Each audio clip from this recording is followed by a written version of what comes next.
Welcome to the program. I'm Mark Imperial. This segment's being brought to you by booksgrowbusiness.com. It's the place where busy professionals get their books done and published so they can educate their consumers, build their practices, and to leave a legacy.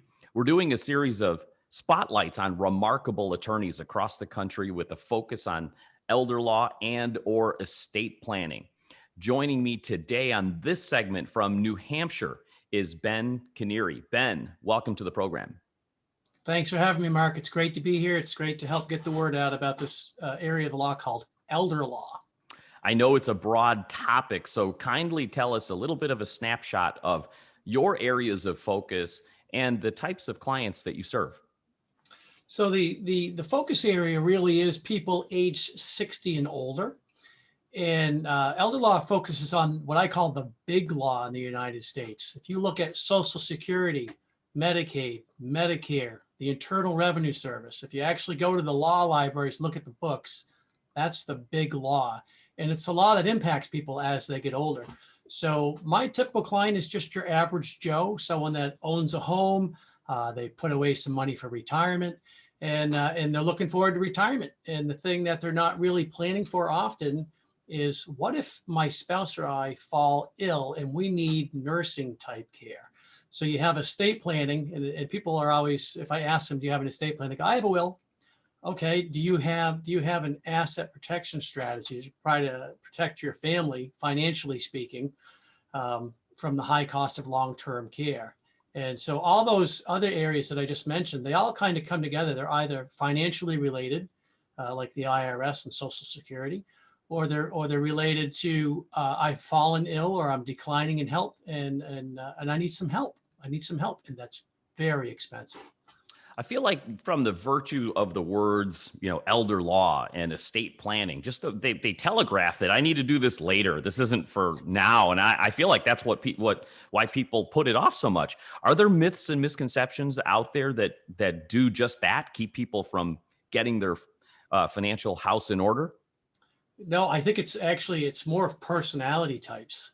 You have the people that are like, I can do that tomorrow. I'm not really getting older. Other people my age are, but I'm not. And I can do it later. And there's a lot of that. A quick story. I had a client who came in, he was in his 90s. I believe he was 94. And he had done a will the will was like almost 60 years old when he had his first child. And he was still, his mindset was, do I need to do this now? Can I come back and do it later? I don't think I need to do it now. But you're 94. But that's that's not the norm, but that is kind of it. It's personality types. Can I do it tomorrow? And you mentioned, that misconception of, oh, I've got a will. Isn't that enough? That's sort of old school thinking, isn't it? Can you speak to that and why and how a will isn't enough? A will does one thing, really, in a nutshell. A will says, when I die, give my stuff to these people, and my son's in charge of it. So you pick who's in charge of it and where your stuff's going to go ultimately. And but more modernly, the bigger thing, and I've hit on it, I'm going to hit on it again because it is the big thing. People are in denial that they're not going to decline in health. Everyone else is, but I'm not going to. And it's the decline in health that is the big elephant in the room. I mean, it's a big elephant.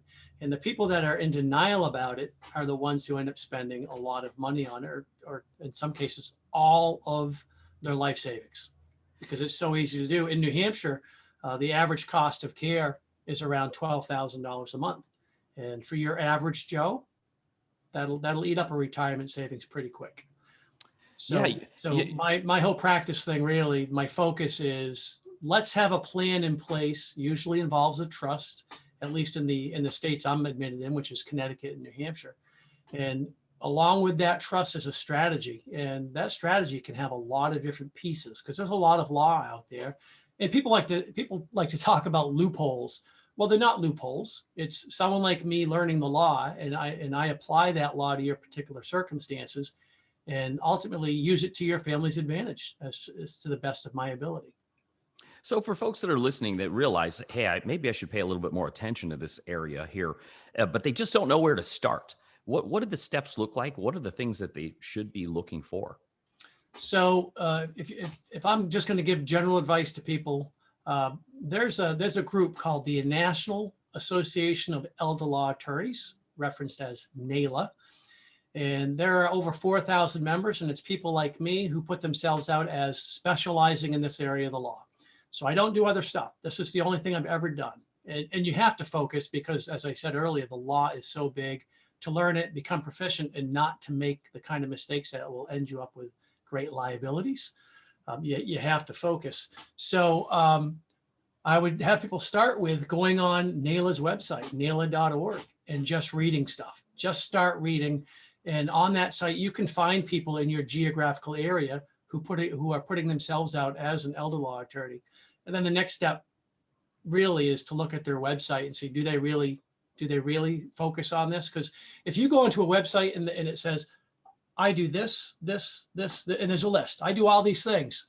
Okay, you're not specializing, because the list needs to be, I do elder law and anything that falls under that umbrella of elder law. That's all I do. I've been doing this for 15, going on 16 years. I went to law school to do this. I learn stuff all the time. And I reach out to those other 4,000 elder law attorneys and say, hey, what about this? What would you do about that? How would you handle this? Because it's a difficult area of the law to try to master. And I don't think any one person has mastered it. It's just too big. You mentioned some big mistakes that people make. Or what are the core, common, biggest mistakes or pitfalls that you've seen people make that could be avoided? So when you start trying to use these loopholes, because they are incredibly complicated, and you have Medicaid, which is a big area of the law. That's the long-term care insurance program that the government has. And then you have the Internal Revenue Service, which has a massive amount of law. And so when people are saying, yes, Ben, I want to try to protect some of my assets for my spouse first and foremost, but when my spouse and I are both gone, we'd like to leave something to the kids. We want to leave an inheritance. And so when you start playing around with the law and trying to take their particular set of facts, life circumstances, and use that law to their advantage, it's tricky. It's very tricky. And the 4,000 people or so I mentioned, attorneys that are a part of this elder law NAILA membership, we all communicate with each other on what's the latest law, how do you handle A, B, C, and D. And there's a lot of wiggle room, so there's a fair amount of disagreement.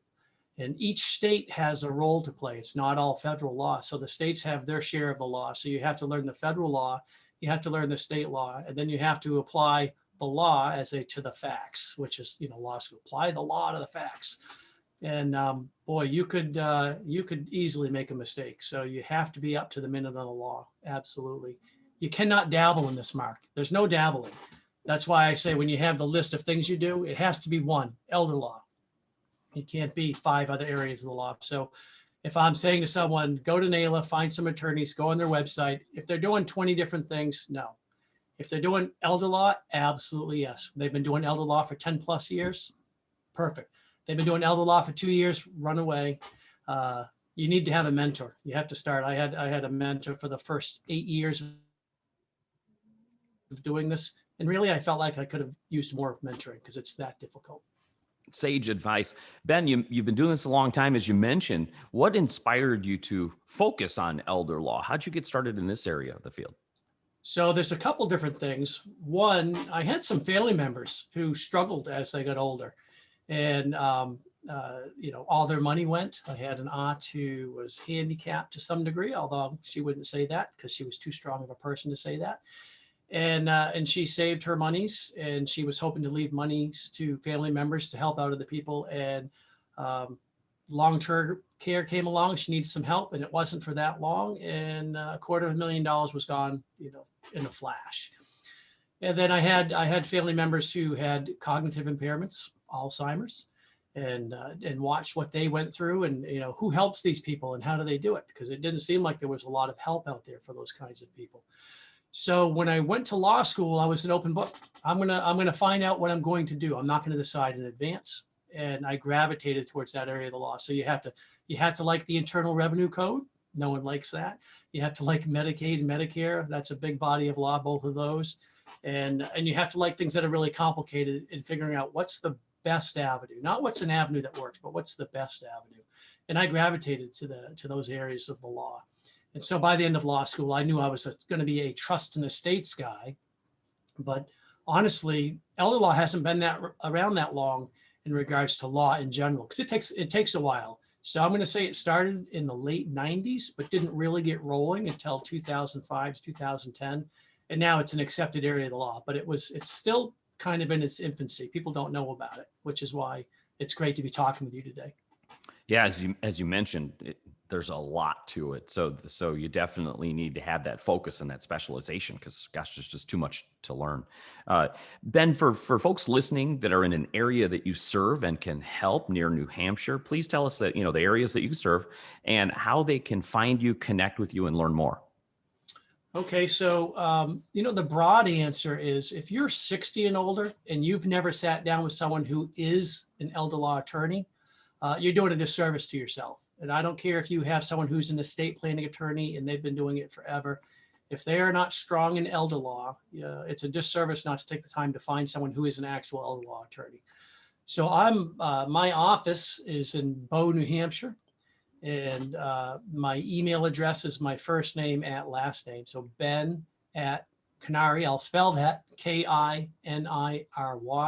So Ben at KiniryLawFirm.com. And my website is www.kinarylawfirm.com. So be great to have people reach out. I love to help people. It's what I do. So the more people that contact me, the more people I can help. And the more people I know have what I call a good plan. And because you have the planning to fail kind of thing, right? People always say, you're planning to fail because you're not planning. So let's all plan. I want people to plan. Ben, this has been terrific. I really appreciate your great insights. Your expertise is remarkable, and I appreciate you sharing with my audience. I wish you continued success for you and for all of your clients. All right. Thank you very much, Mark. And I wish you success as well. You're doing a great job getting the word out on different topics. So thank you. Ben Kiniry from New Hampshire, and this segment's been brought to you by booksgrowbusiness.com. It's the place where busy professionals get their books done and published so they could educate their consumers, build their practices, and to leave a legacy. That's all for now. I'm Mark Imperial, and thanks for joining me.